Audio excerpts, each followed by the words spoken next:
Good afternoon, everyone. I hope all of you had a great celebration at home. Diwali बढ़िया रही आपकी। चलिए अब अगली दिवाली की तैयारी है जिसमें बम पटाखे अभी तो आपने फोड़े थे, आगे स्कूल वाले फोड़ने वाले हैं, right? So we need to prepare well for that. Elasticity का टॉपिक हम कर रहे हैं जिसमें different types of modulus of elasticity आपने किए। एक मॉड्यूलस ऑफ इलास्टिसिटी जो सिलेबस से हट गया है, पता आपको होना चाहिए वो क्या है, दैट इज अबाउट शेप। जो दो पढ़े हमने वो कौन कौन से? एक लेंथ टेंसाइल वाला है, राइट, लेंथ वाइज। दूसरा वॉल्यूम वाइज, राइट, क्या बोलते हैं उसे? Bulk modulus. क्या बोलते हैं? Bulk modulus. अच्छा, किसी को ध्यान है इनवर्स ऑफ बल्क मॉड्यूलस को क्या बोलते हैं? Compressibility. Excellent. Modulus of elasticity ज्यादा होने पर कंप्रेस करना या शेप चेंज करना इजी होता है, मुश्किल होता है? मुश्किल होता है। बहुत बढ़िया। तो एक तो लेंथ हो गया, एक वॉल्यूम हो गया, एक एग्जैक्टली शेप को चेंज करना, कि जैसे कोई चीज स्ट्रेट खड़ी थी ऐसे टेढ़ा कर देना। ये जो शेप वाली इलास्टिसिटी होती है इसे बोलते हैं मॉड्यूलस ऑफ रिजिडिटी। क्या बोलते हैं? इसको लेके खास चीज सबको पता होनी चाहिए, बिकॉज इस चैप्टर के बाद आप फ्लूइड्स का चैप्टर स्टार्ट कर रहे होंगे। सॉलिड्स के पास मॉड्यूलस ऑफ रिजिडिटी होता है, लेकिन ना तो लिक्विड्स के पास होता है ना ही गैसेस के पास होता है। तो ये एक पॉइंट आप सिर्फ लिख ले अपनी नोटबुक के अंदर, स्टार मार्क करके, स्टार मार्क करके लिख दीजिए। ऑल फ्लूइड्स, अब याद रखें फ्लूइड्स में लिक्विड्स और गैसेस दोनों आ जाते हैं। बीच वाला नीचे वाला स्विच ऑन कर दो, बस, thank you. All fluids, bracket में लिख सकते हैं, liquids and gases do not have modulus of rigidity. Do not have modulus of rigidity. इस बात का मतलब पता है क्या? लिखिए, it means that even a slight tangential force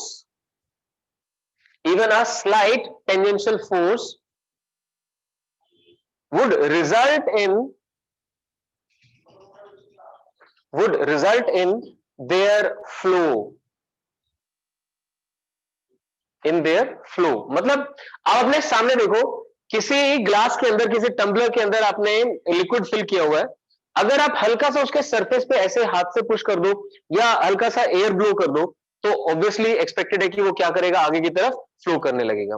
यहाँ पे इतनी सारी एयर है आपके आसपास, उसको हल्का सा ब्लो कर दोगे तो भी हो जाएगा, राइट? सो ध्यान रखना है आपने, जैसे एक सॉलिड को हल्का फुल्का टेंशियल फोर्स लगाओगे तो वापस आने की पॉसिबिलिटी है। मतलब जो मेजर पॉइंट समझने वाला है, whenever we have talked about elasticity, the basic point was कि अगर कोई चीज हल्का सा भी डिफॉर्मिंग फोर्स लगाने से डिफॉर्म हुई है तो अपनी शेप को रीगेन करती है।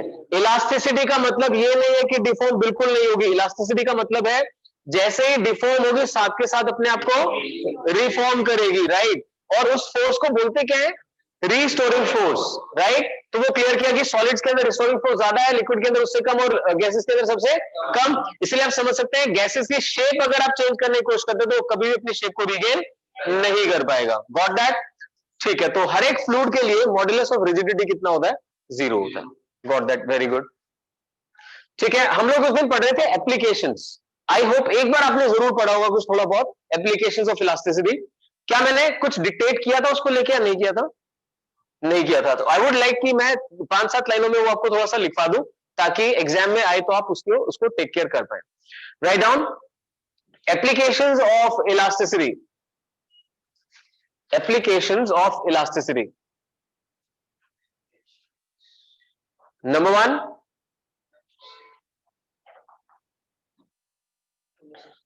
knowledge of elasticity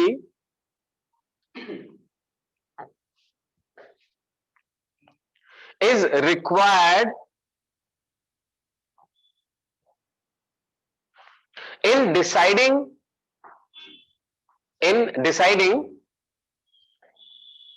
the material required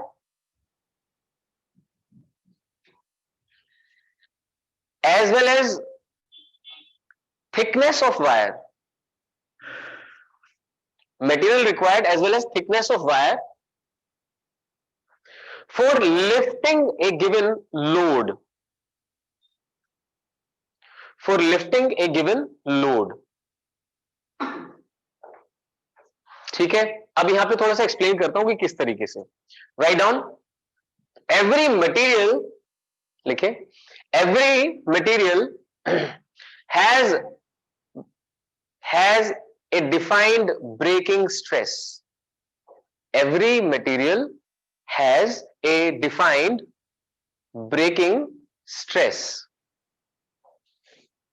fine, तो ब्रेकिंग स्ट्रेस का मतलब समझिए क्या होता है, वो स्ट्रेस जिसके ऊपर मटेरियल ब्रेकडाउन होना शुरू हो जाएगा। ब्रेकडाउन का मतलब पता है क्या है, जैसे मान लो ये स्टील है और ब्रेकिंग स्ट्रेस के इक्वल आपने इसमें स्ट्रेस डेवलप कर दिया तो ये पिचकना शुरू हो जाएगा, डिफॉर्म होना शुरू हो जाएगा। Simple. So every material has got a defined breaking stress. फिर लिख दीजिए, ब्रेकिंग फोर्स और the load possible, breaking force और the load possible is equal to breaking stress multiplied by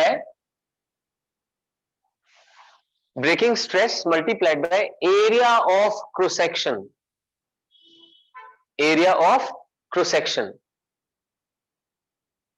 of wire। ठीक है, इस फॉर्मूले को ध्यान से देखो, इसके ऊपर क्वेश्चन हो सकता है। Breaking stress and breaking force में क्या डिफरेंस है। अगर मैं ये समझ लीजिए कि दो अलग अलग मटेरियल पिक करता हूं तो इनके ब्रेकिंग स्ट्रेस ही डिफरेंट होंगे। अब मैंने इन दोनों का area of cross section same कर दिया, area of cross section same है, ब्रेकिंग स्ट्रेस डिफरेंट है, तो मतलब मैं इनके ऊपर डिफरेंट लोड्स को पिक कर सकता हूं। बट अब ऐसा सोचिए, ये एक मटेरियल है और इसी मटेरियल की ये दूसरी वायर है। आप देख सकते हैं इसका एरिया ऑफ क्रॉस सेक्शन हमने कम कर दिया। Can you see that, right? ये थिक है, ये कंपैरेटिवली थिन है, और कह रहे हैं कि दोनों का ब्रेकिंग स्ट्रेस सेम है। तो my dear, breaking stress same होने के बाद आप उसे किससे मल्टीप्लाई कर रहे हैं, एरिया से। इसको, इसका एरिया कम है तो ये कम लोड पिक कर पाएगा, ये ज्यादा लोड पिक कर पाएगा। अब ये सब बातें टेक्निकली करनी पड़ती है, हर किसी को पता है पतली वायर कम लोड उठाएगी, मोटी वायर ज्यादा लोड उठाएगी, उतनी सी बात हो रही है। पर ये इस तरह से बताने इसलिए जरूरत है कि जब एग्जाम में क्वेश्चन आता है कि एक वायर का डायमीटर, उसको खींचकर उसका डायमीटर हाफ कर दिया गया है, तो what happens to breaking stress, what happens to breaking stress, अगर एक वायर को खींच के उसका डाया हाफ कर दिया जाए तो।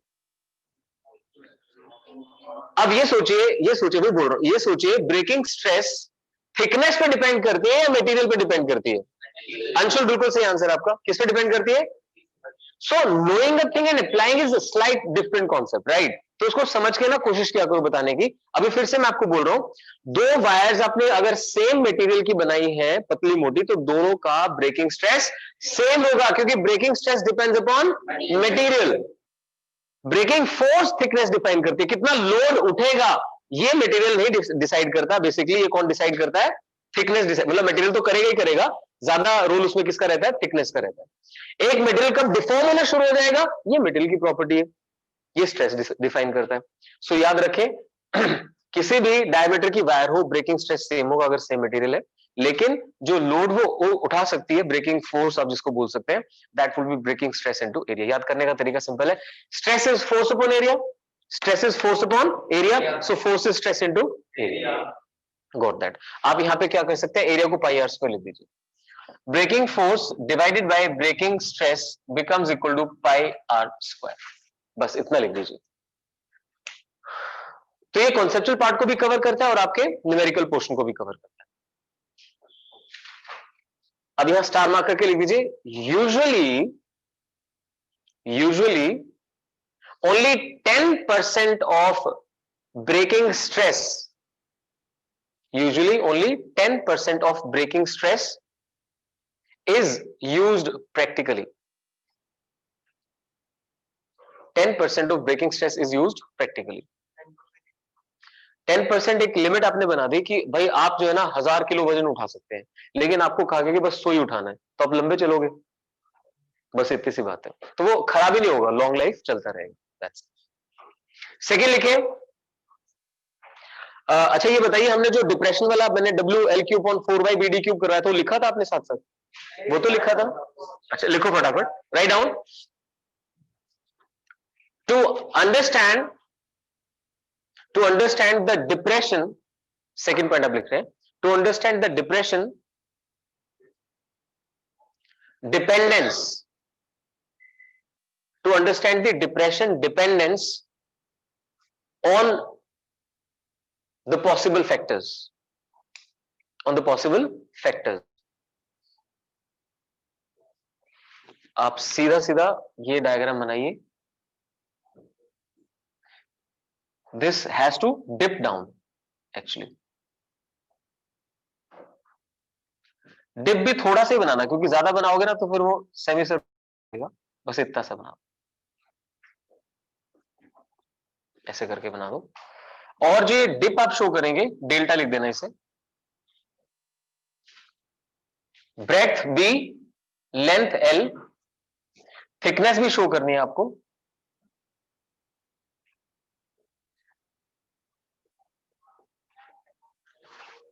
That's it. थिकनेस डी और डिप्रेशन लिख दीजिए. याद है W L cube upon 4/BD cube.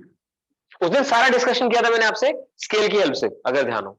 Scale की लेंथ बढ़ा देंगे तो क्या होगा, तो डिस्कशन में दोबारा नहीं डाल रहा हूं, आप सिर्फ लिख देंगे. Depression is W L cube upon 4/BD cube. W क्या है, जो लोड आपने यहां पे हैंग किया हुआ है, डब्ल्यू इज द लोड. सो किसी लोड के अंदर कोई बीम कितना डिप्रेशन एक्सपीरियंस करेगी, that is given by this. Delta is equal to W L cube upon 4/BD cube. Delta depression है ना डियर. ये सिंबल क्या है, ऐसे करके ऐसे बनाना. ठीक है, क्लियर, फाइन. अब लिख सकते हैं it is clear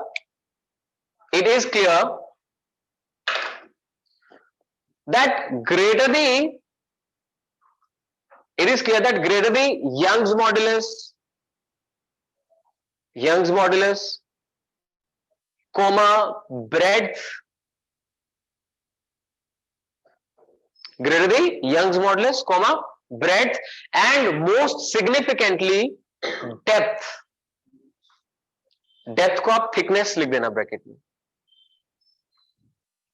most significantly depth bracket में thickness of a bar comma lesser is the of a bar bar comma lesser is the depression experienced. Lesser is the depression experienced. Fine. I repeat, जो factors denominator में वो सारे कुछ किए मैंने. Greater the Young's modulus, यानी elasticity ज्यादा होनी चाहिए उसकी. Greater the breadth and most significantly the depth. Why most significantly, because उसका क्यूब आ रहा है.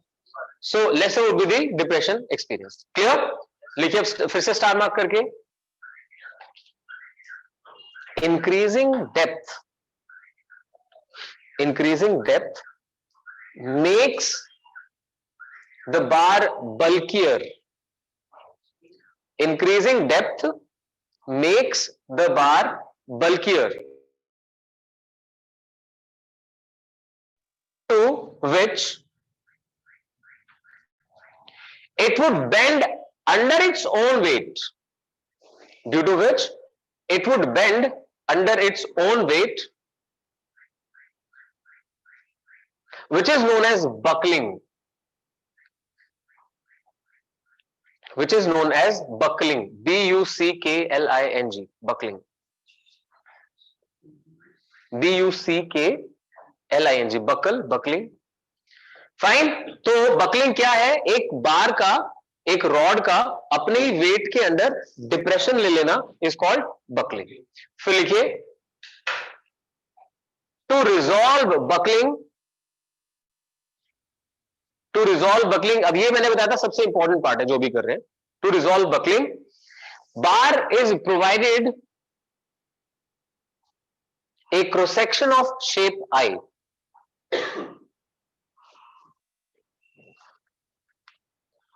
बार is provided a cross section of shape I. ठीक है. टू रिड्यूस बकलिंग आप ये एक्सप्लेन करेंगे. शेप आई उसमें मेंशन करेंगे क्या होता है. आप उस दिन भी बताया था, फिर से देखिए. ऐसा बनाने से आपने डेप्थ इंक्रीज भी कर दी और ये पोर्शन खाली होने की वजह से वेट भी कम बढ़ा। ठीक है, लिख दीजिए, this ensures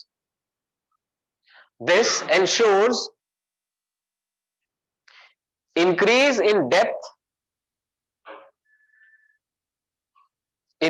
depth without much increase in its weight,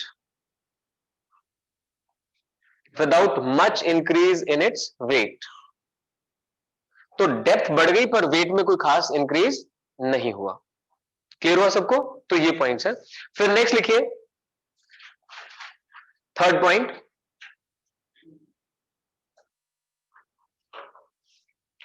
in different machines,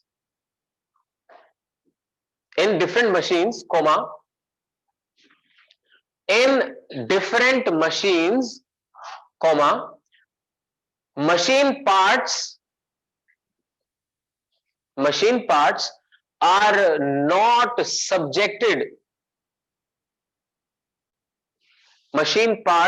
not subjected to stress comparable to braking stress. To the stress comparable to braking stress, which would otherwise lead to wear and tear.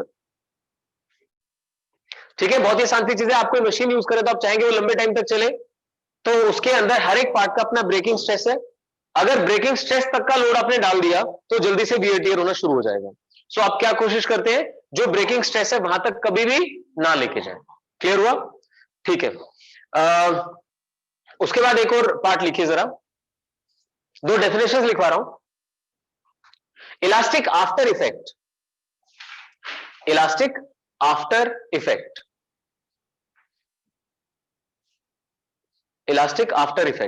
इसका मतलब समझिए।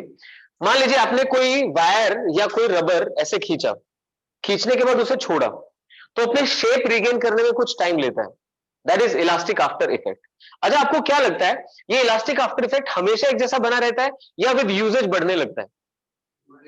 Rubber लो, spring लो, उसको शुरू में आप extend करके छोड़ोगे तो फटाफट वापस आएगा, लेकिन उसको जब आप सपोज 50-60 टाइम्स यूज कर चुके हैं, फिर आप एक्सटेंड करेंगे तो it won't come easily to the previous shape, right? तो यही है elastic after effect. Can I write down? It may be defined as the phenomena of delay. हम डिफाइन करें elastic after effect, phenomena of delay in regaining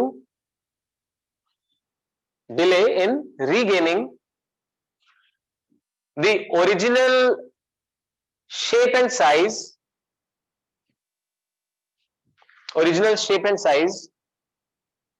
when deforming force is removed.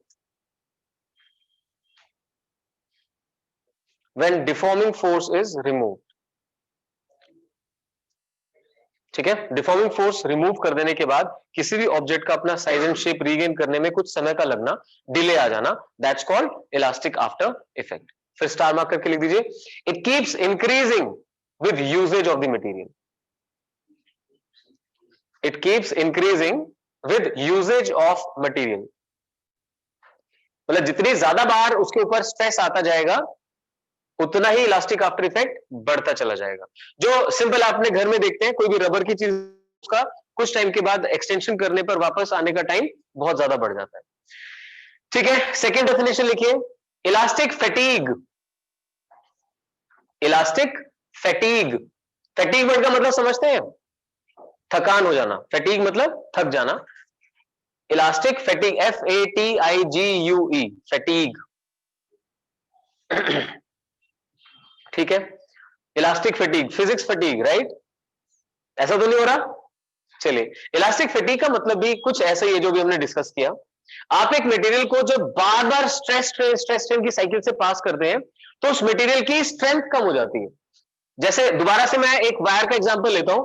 मान लीजिए आप 10th class में थे, जहां बहुत खुश थे आप, तो लैब में एक एक्सपेरिमेंट सेटअप कर रहे हैं इलेक्ट्रिसिटी का, और आपको ना वायर का कनेक्शन करना है। तो वायर आपको ना एक बंडल से तोड़ के लानी होती थी, तो उसको तोड़ने के लिए या तो प्लायर होता था या फिर आप उसे ऐसे ऐसे करके बेंड करते थे। किया कभी किसी ने? एक वायर तोड़नी हो तो ऐसे ऐसे करके आप उसे तोड़ सकते हैं। ये क्या कर रहे हैं हम लोग?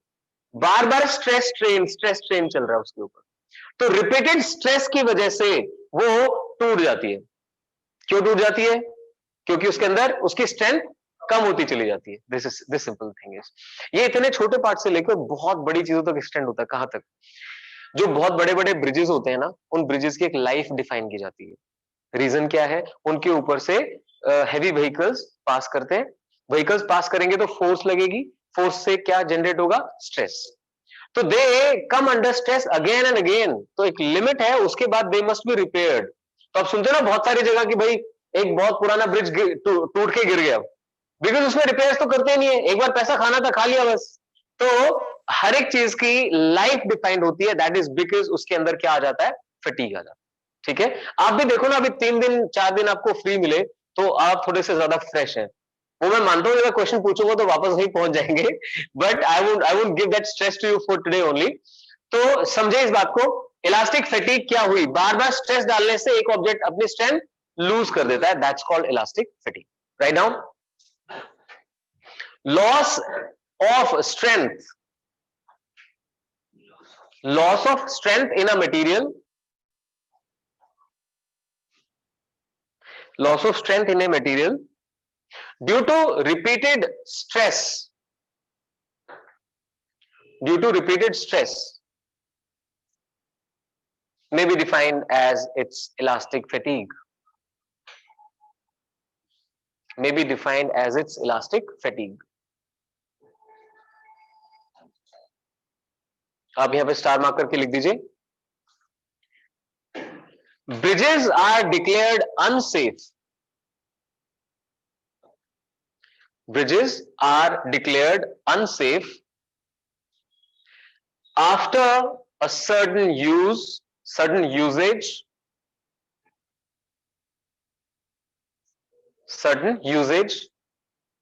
because of repeated stress, because of repeated stress due to the load on them, due to the load on them, continuously load रहता है उनके ऊपर, उसकी वजह से क्या होता है? वो अपनी स्ट्रेंथ लूज कर जाएंगे। क्लियर हुई दोनों चीजें आपको? अब जो मैं कह रहा था ग्राफ वाली बात, वो भी बना लेते हैं, लिखिए जरा। To draw variation of stress with strain for a metal wire, of stress with strain for a metal wire.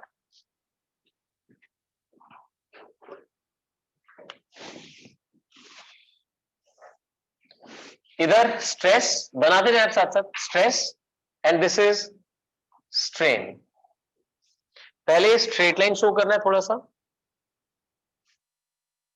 Straight line, फिर हल्का सा curve, and then it goes like this. So see carefully, starting with O, it's a straight line say up to A, then it's curved and put a point B here. उसके बाद आपको लगेगा जैसे नीचे की तरफ बनाया, नीचे नहीं बनाया, हमेशा मैं ऊपर की तरफ गया हूं, right? So goes like this, O A B, बीच में कोई पॉइंट वैसे हम C चूज करेंगे और अल्टीमेटली यहां चले जाएंगे D, O A B C D. ठीक है, ये किसके लिए है? मेटल वायर के लिए। क्या है पहले क्विकली एक बार समझ लें। आप एक मेटल वायर में स्ट्रेस और स्ट्रेन को ऐसे समझते हैं, आप जब उसके ऊपर स्ट्रेस डालेंगे तो साथ साथ ये स्ट्रेन आपको देखने को मिलेगा, लेकिन ओ से लेके ए तक आपको स्ट्रेट लाइन दिखाई दे रही है। स्ट्रेट लाइन में आप बोल सकते हैं stress is directly proportional to strain. याद करो आपको जब ग्राफ्स करवाए गए थे तो क्या बताया गया था? When one physical quantity depends directly on the other physical quantity, graph is a straight line, but when it depends upon second power और higher power, then the graph becomes curve, parabolic shape बनती है।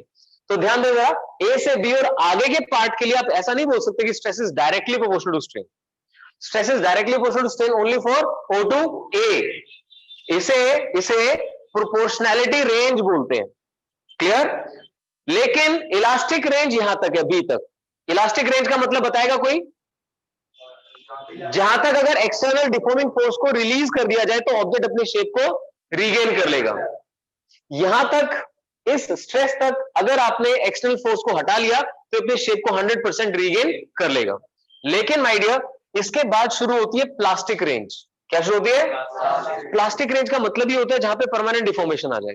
तो सी कोई खास point नहीं है, वैसे ही बना दिया गया है कि कोई पॉइंट बीच में सी शो कर दिया जहां पे अगर आपने स्ट्रेस हटाया तो ये अपनी शेप को रीगेन नहीं कर पाएगा और यहां तक एक डिफॉर्मेशन शो करेगा। That's it. क्लियर? और उससे आगे जाएंगे आप तो धीरे धीरे धीरे धीरे ये प्लास्टिक इफेक्ट्स बढ़ते चले जाएंगे और एक टॉप मोस्ट पॉइंट शो किया गया है जिसे बोल देते हैं ब्रेकिंग स्ट्रेस। मतलब this is the maximum possible stress that can be applied on wire before it's breakage.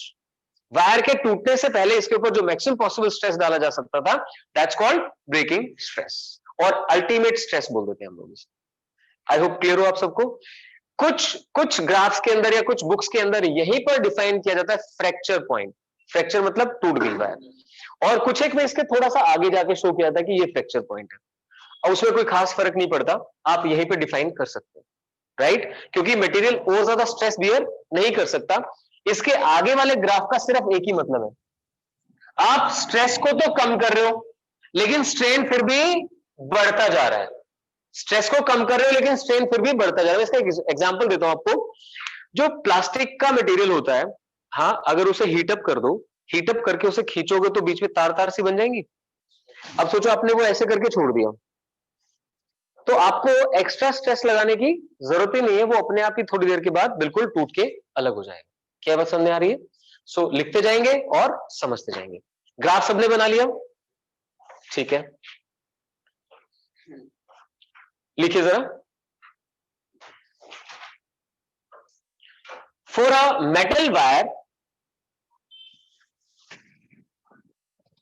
metal wire, we first observe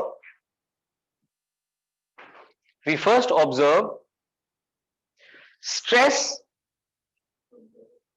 We first observe stress to be directly proportional to strain. Stress to be directly proportional to strain.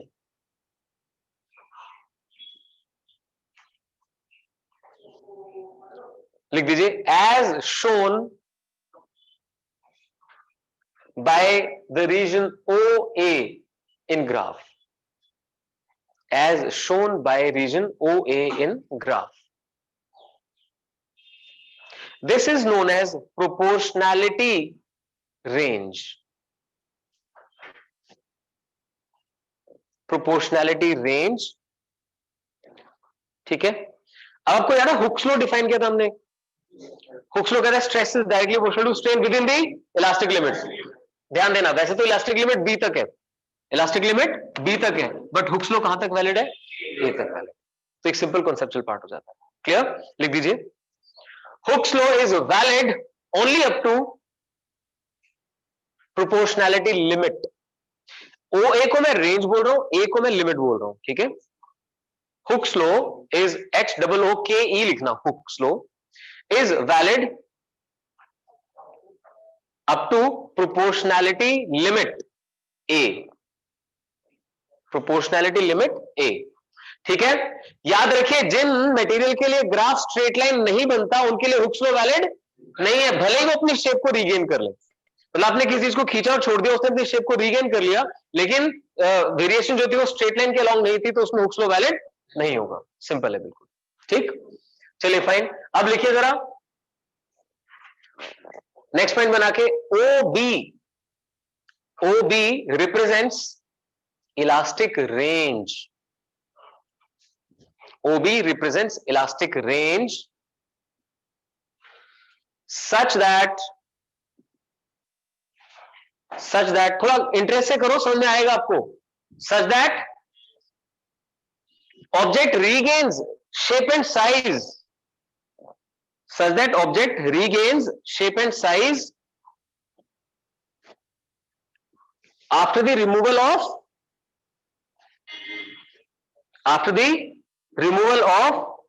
deforming force such that object regains shape and size after the removal of deforming force up to point B. up to point B. ठीक है।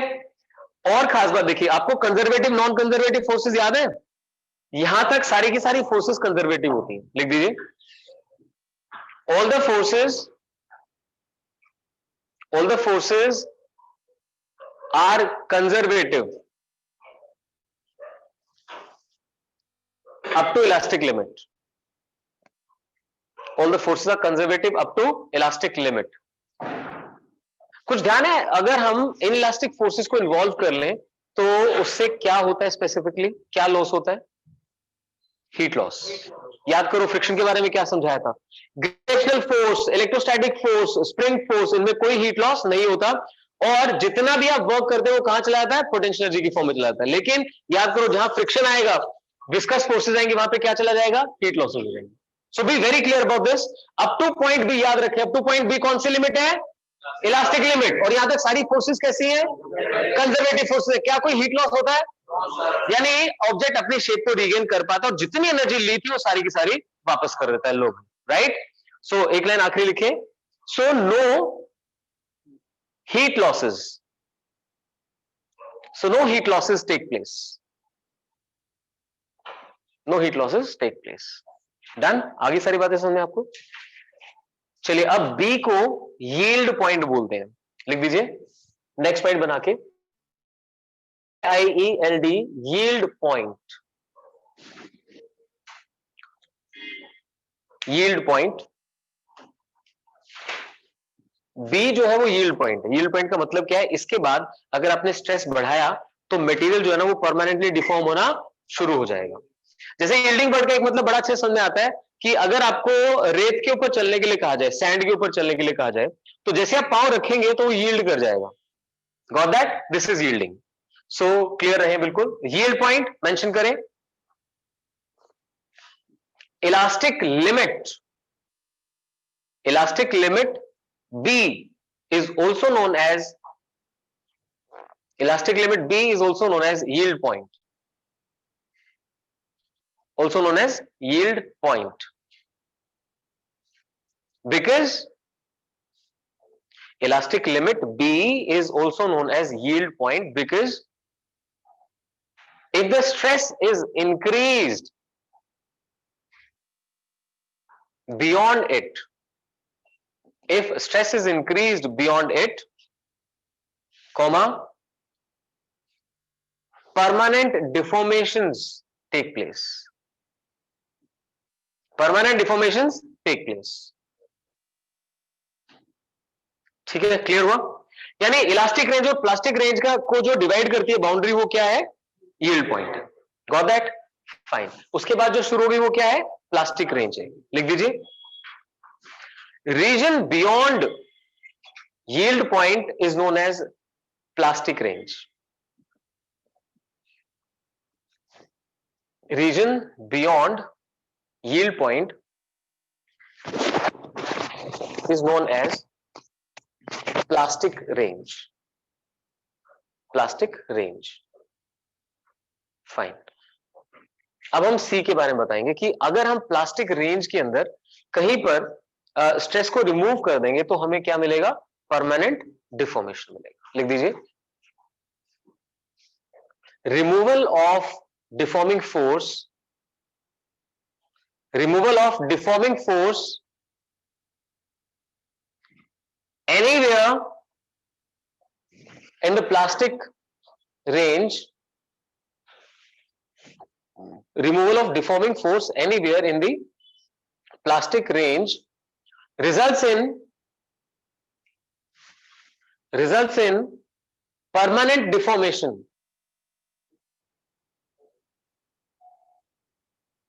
results in permanent deformation, which is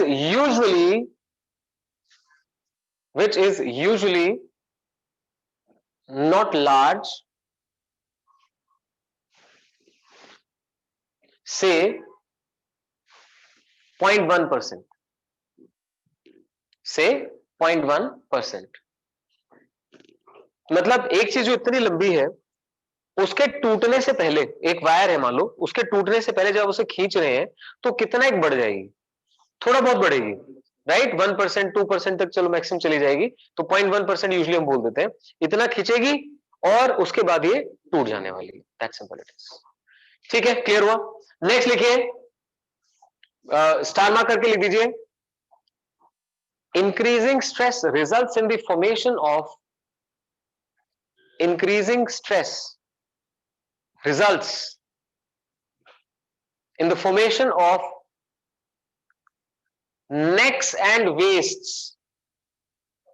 हमारी body में क्या होता है, नेक और waste है ना, ये एडजॉइनिंग पार्ट लगते हैं ना, तो ऐसे इसके अंदर क्या बनने लग जाती है, necks and waists. Increasing stress results in the formation of necks and waists in the plastic range, in the plastic range. ठीक है, अब लिख दीजिए, अल्टीमेट स्ट्रेस, अल्टीमेट स्ट्रेस और breaking stress.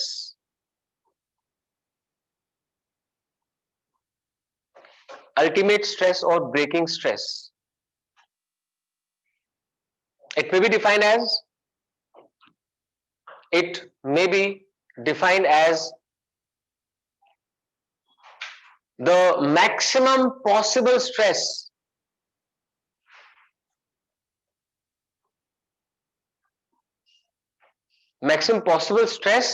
before the material breaks, before the material breaks। ठीक है, इससे ज्यादा स्ट्रेस नहीं डाल सकते, ये मैक्सिमम पॉसिबल स्ट्रेस था, ब्रेकिंग स्ट्रेस। यहां से ध्यान रखना, breaking stress is a property of material, breaking stress is property of material. मतलब अगर आप शेप प्रोवाइड कर देते हैं तो उसमें तो फोर्स की बात आ जाती है, जितना थिकनेस बढ़ाते जाएंगे उतना ब्रेकिंग फोर्स बढ़ती जाएगी, but breaking stress surely is the property of और कैरेक्टरिस्टिक ऑफ मटेरियल। डन, चलिए लिख दीजिए last, fracture point, fracture point.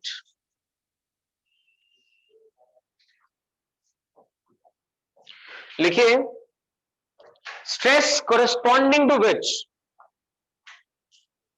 Stress corresponding to which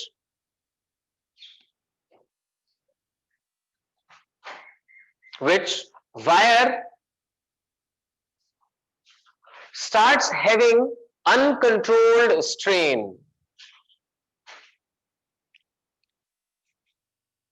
stress corresponding to which wire starts having uncontrolled strain, मतलब आप उसको रोक ही नहीं पा रहे हैं, such that it breaks, such that it breaks, is shown by fracture point, is shown by fracture point on stress strain graph, on stress strain graph। Done, ठीक है, आई होप ये सारी बातें आपको समझ में आ गई है ठीक से। सो ये एक 3 मार्क्स का क्वेश्चन बनता होता है। अब क्योंकि इलास्टिसिटी का फिनोमिना कह रहे हैं कि इन्होंने हटाया है, तो I was not very sure, but still चलो टाइम था तो मैंने करवा दिया आपको। अब जरा कुछ क्वेश्चंस देख ली जाए एनसीईआरटी के। आज का होमवर्क सुन लीजिए, आपको इलास्टिसिटी की एनसीईआरटी कंप्लीट करनी है, so that tomorrow I'll be starting with mechanical properties of fluids। ठीक है, या if I look at the applications, उसमें एक चीज और ये चाहते हैं कि हम बता दें, वो क्या है, ध्यान से सुनना। आप में से किसी को पता है जो सबसे ऊंची हिल है वो कितनी हाइट की है? सबसे ऊंची पहाड़ी कितनी है? माउंट एवरेस्ट कहते हो, है ना, K2। कितनी हाइट होती है लगभग? 8 किलोमीटर, 9 किलोमीटर, अप्रोक्सीमेटली 8 किलोमीटर कह सकते हैं। Is that? चलिए मैं आपको एनसीईआरटी का डाटा बताता हूं। लिखा है इसने कहीं पे, ये आप एसएस में पढ़ते हो वैसे, मतलब क्यों याद नहीं है आपको? 83 समथिंग करके होती है, चलो इन्होंने मेंशन नहीं कर रखा। हाँ 8600, चलो fine. So I'll go 8, 6, 1, 1. Okay, I'll go somewhere between 8 and 9, and let me take it to the max, that is 9 kilometre. अब ये 9 किलोमीटर की हाइट तक बनी कैसे, या इससे ज्यादा क्यों नहीं बन पा रही, ये पॉइंट ऑफ डिस्कशन रहता है. समझिए ध्यान से. अगर आपको ऐसे करके एक स्ट्रक्चर बनाना हो, तो स्ट्रक्चर को का डिसाइडिंग फैक्टर क्या होगा, उसके किनारे. ध्यान से सुनना. बेस पे सभी प्लीज पे अटेंशन. बेस के ऊपर जो उसके एजेस हैं, अगर वो एजेस टूटने लगे तो आप और ज्यादा वजन उसके ऊपर नहीं रख सकते. समझ आ रही बात. अब एजेस टूटेंगे किसके अंडर, किसकी वजह से, ब्रेकिंग स्ट्रेस की वजह से. ध्यान से सुनते जाना. मटेरियल का ब्रेकिंग स्ट्रेस चेंज नहीं होता. आप जब उसके ऊपर और लोड बढ़ाते जाते हैं, फोर्स बढ़ती जाती है, तो उससे स्ट्रेस बढ़ता है. वो स्ट्रेस बढ़ते बढ़ते जब ब्रेकिंग स्ट्रेस के इक्वल आ जाएगा, तब किनारे टूटने शुरू हो जाएंगे. मानते हैं इस बात को. मैं रिपीट करता हूं, ध्यान से सुनना. जो भी मटेरियल है रोक का, उस मटेरियल का अपना एक ब्रेकिंग स्ट्रेस है, लेकिन जैसे वो पहाड़ी बड़ी होती चली जा रही है, उसके उस बॉटम पार्ट के ऊपर वेट बढ़ता जा रहा है, वेट बढ़ता जा रहा है, फोर्स बढ़ती जा रही है. फोर्स बढ़ने से क्या होगा, स्ट्रेस बढ़ता जा रहा है. Right sir. When this stress becomes equal to और ग्रेटर देन ब्रेकिंग स्ट्रेस, तो वो जो एजेस है वो टूटने शुरू हो जाएंगे. That is the deciding point. अब बात ही आती है, ब्रेकिंग स्ट्रेस निकलेगा कैसे. नंबर एक, तो जो रॉक मटेरियल है उसका अप्रोक्सीमेट ब्रेकिंग स्ट्रेस मान लीजिए आपको बताया गया कि इतना होता है. अब आप कैसे डिसाइड करेंगे कि इतना हो चुका है. क्या हाइट से हम प्रेशर निकाल सकते हैं. बिल्कुल सही, जोर से बोलो तो यार. एचरोजी.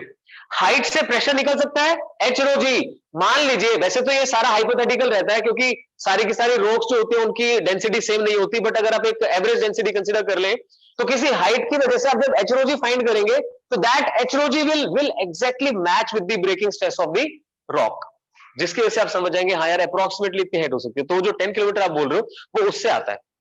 10 किलोमीटर, तो 10 से कुछ कम रह जाती है height of mount Everest. Hope it is clear. तो मैं एक बार यहां से रीड करवा देता हूं आपको. देखें,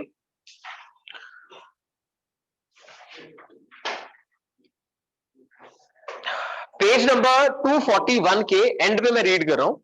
यहां देखें 241 का ये जो डायग्राम बना है, इसके बाद इसके ऊपर से एग्जैक्टली ये कहते हैं, यूज ऑफ पिलर्स और columns is also very common in buildings and bridges. A pillar with rounded ends as shown in the figure supports less load than that with a distributed shape at the ends.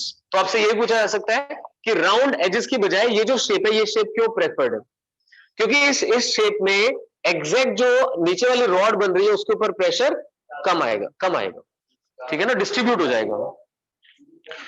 ठीक है. The precise design of a bridge और a building has to take into account the conditions under which it will function, the cost and the long period, reliability of usable material.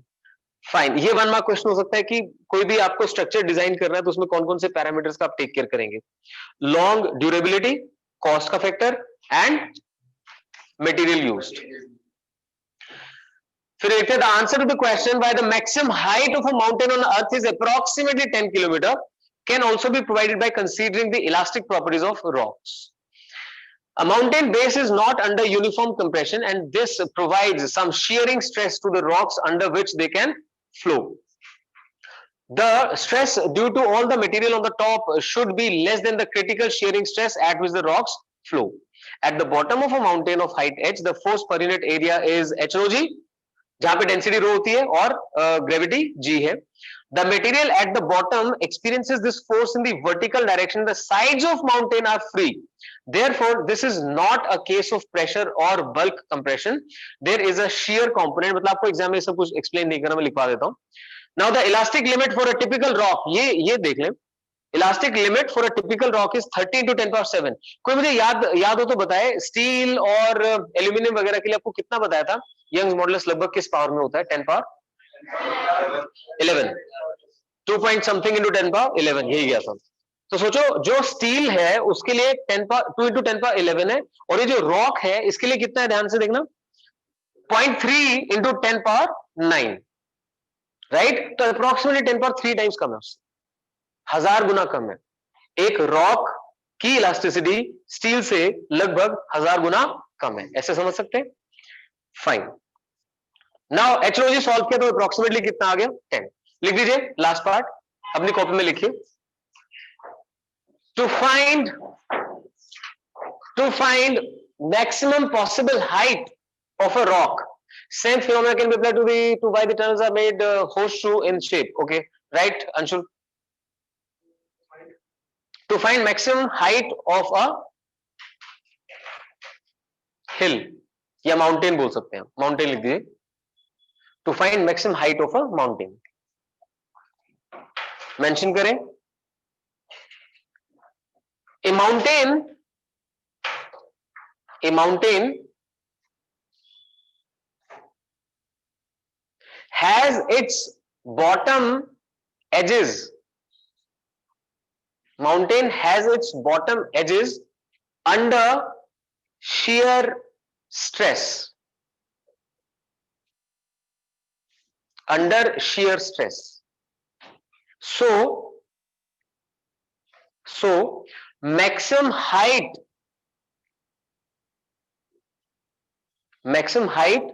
should result in a pressure or stress less than the average shear stress for rock. Average shear stress for rock. ठीक है, तो conceptually तो इतना लिखना sufficient है. अब जरा mathematically कर लेते हैं. लिखिए जरा. मतलब एग्जाम में ये जो अभी करवा रहा हूं ये करना कंपलसरी नहीं है, सिर्फ एक कैलकुलेशन के पॉइंट से कर लेते हैं. लिख दीजिए average shearing stress 30 into 10 power 7 Newton per meter square.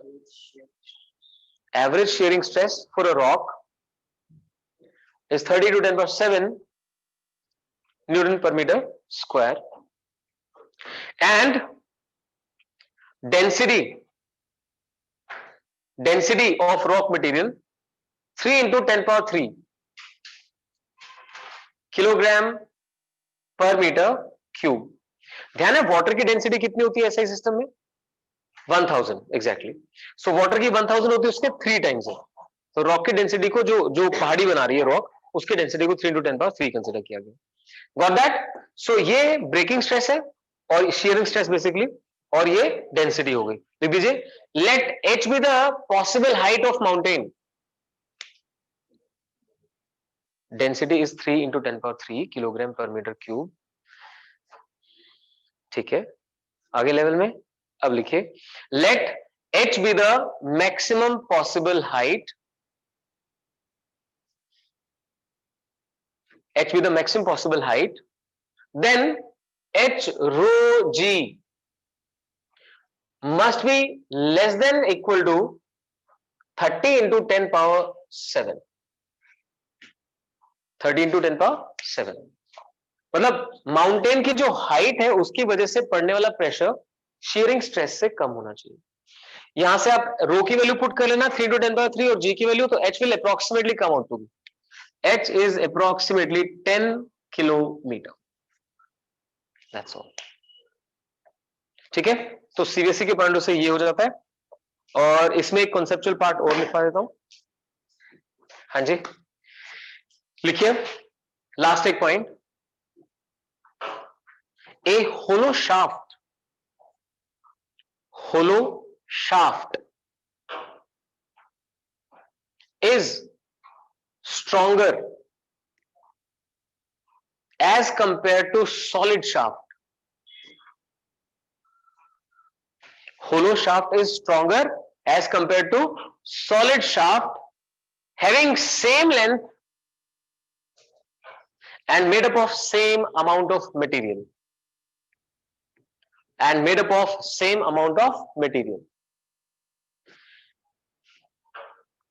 Anshul last समझ भी बता दूंगा. ठीक है, ये क्लियर हुआ आप लोगों को? ऑनलाइन ये क्लियर हुआ? तो अगर आपको 2 ग्रुप्स बनाए जाएं और दोनों को same amount of material provide किया जाए और एक को बोला जाए कि भैया लेंथ दोनों की फिक्स कर दी, कितनी लेंथ बनानी है, एक को कहा जाए कि होलो शाफ्ट बनानी है, एक को कहा जाए कि सॉलिड शाफ्ट बनानी है, तो ऑब्वियसली सॉलिड शाफ्ट जो है ना वो पतली बनेगी और होलो कंपैरेटिवली ब्रॉड बनेगी. तो इसका यूजेज कहां होता है? आपने कभी किसी ने ये सुना है कि एक्सल टूट जाता है गाड़ी का, एक्सल सुना है? दोनों व्हील जो होते हैं उन व्हील्स को ज्वाइन करने वाली रोड होती है बेसिकली, राइट? तो जब वो एक्सल बनाने की बात आए तो उसे बिल्कुल सॉलिड बनाना चाहिए या होलो बनाना चाहिए? तो it should be made hollow, because उसमें जो ट्विस्ट एंड टर्न होते हैं ना, उन टर्न्स को वो ज्यादा बियर कर पाती है। तो मैं कल इसका आपको फॉर्मूला भी लिखवा दूंगा, और एक लास्ट पॉइंट है जो इलास्टोमर्स वाला है वो भी डिस्कस कर दूंगा। आपका होमवर्क सुन लीजिए, आपको एनसीईआरटी बैक एक्सरसाइज कंप्लीट करके लेके आनी है। उसमें कोई क्वेश्चन अगर पॉइजन रेशियो का है या एनर्जी का है उसे आप छोड़ सकते हैं, ठीक है? So tomorrow I will be starting with bulk model, sorry bulk matter fluids के बारे में basically, but it would take around 10 minutes to finish up this chapter. 10 minutes, because मेरे को सारे क्वेश्चंस नहीं करवाने, आप ट्राई करके आएंगे। आप इतने अच्छे बच्चे, इतना सारा कुछ आता है आपको, है ना? क्यों सत्यार्थ? जब न्यूमेरिकल्स करके आओगे तो फिर मुझे सारा एफर्ट थोड़ा ना डालना पड़ेगा। तो लेट्स सी, मैं फिगर आउट कर लूंगा कौन से 4 या 5 क्वेश्चन मुझे करवाने हैं, वो करवाऊंगा सिर्फ, बाकी छोड़ दूंगा, ठीक है? Thank you very much.